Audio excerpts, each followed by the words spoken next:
Let's start the solution of concept of physics part 1। तो chapter 5 Newton's law of motion.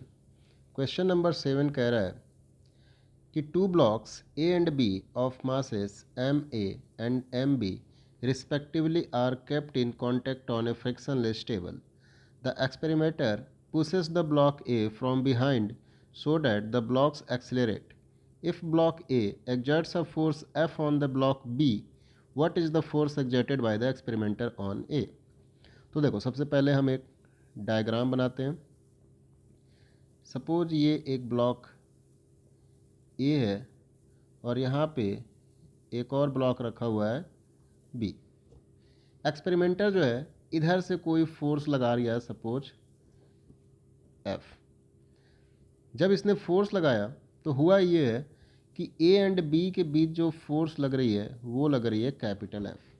ठीक है, ये जो कैपिटल एफ फोर्स लगी है ए और बी के बीच, इसको हम बोलते हैं normal reaction between A and B.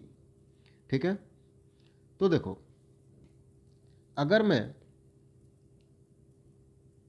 ये फोर्स लगाया हूं तो ए एंड बी दोनों ब्लॉक एक साथ एक्सेलरेट करेंगे। ठीक है, दोनों को एज हम सिंगल सिस्टम कंसीडर करेंगे। ए का जो मास दे रखा है वो है एम ए और बी का जो मास दे रखा है वो है एम बी। ठीक है, तो अगर मैं इस दोनों ब्लॉक का सिंगल एक्सेलरेशन निकालूं ए, तो क्या आएगा? नेट एक्सटर्नल फोर्स जो एक्सपेरिमेंटर ने लगाया है ए पे डिवाइड बाई टोटल मास। तो टोटल मास क्या हो जाएगा? M A plus M B. ठीक है, इस एक्सेलरेशन से ए एंड बी दोनों एक्सेलरेट कर रहे हैं। ठीक है, अब हमें इस एफ की वैल्यू कैलकुलेट करनी है। ठीक है, तो देखो, अब हम दोनों का अगर फ्री बॉडी डायग्राम बनाते हैं तो अगर मैं बी का फ्री बॉडी डायग्राम बनाऊं तो बी पे नॉर्मल रिएक्शन लगी हुई है कैपिटल एफ और बी का जो एक्सेलरेशन है वो आएगा इधर ए। ठीक है, इस पे जो वर्टिकल फोर्सेस होंगे उसको भी मैं लिख लेता हूँ। तो अगर मैं वर्टिकल फोर्सेस लिखूँ तो इधर आएगा normal reaction by this surface और इसका वेट आएगा नीचे एम बी जी। चूँकि वर्टिकल डायरेक्शन में कोई फोर्स नहीं लग रही है, कोई मोशन नहीं हो रही है, तो ये जो दोनों फोर्सेस लगे हैं एन एंड एम बी जी, ये कैंसिल आउट हो जाएंगे।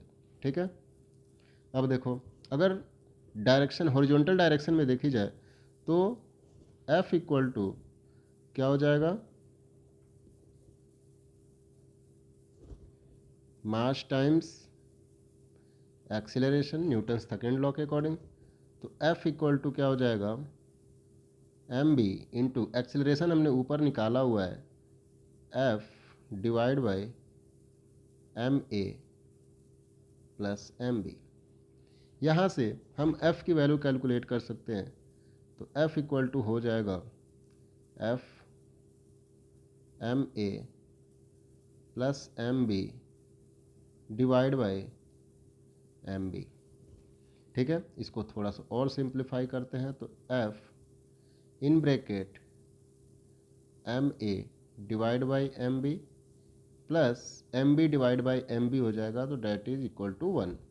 तो एक्सपेरिमेंटर ने जो फोर्स लगाया उसकी वैल्यू आ गई F equal to F in bracket 1 plus M A divide by M B. तो ये फोर्स एक्सपेरिमेंटर ने ए पे लगाया हुआ है। तो ये रहा हमारा answer. I hope you understand it well. Thank you.